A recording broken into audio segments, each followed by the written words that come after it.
When a tornado and a lightning storm attacked a small town in Mississippi, a dual natural disaster was created.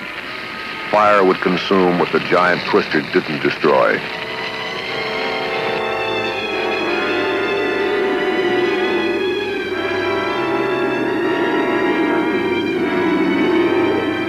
The next day, after the storm passed, a whole town had been devastated.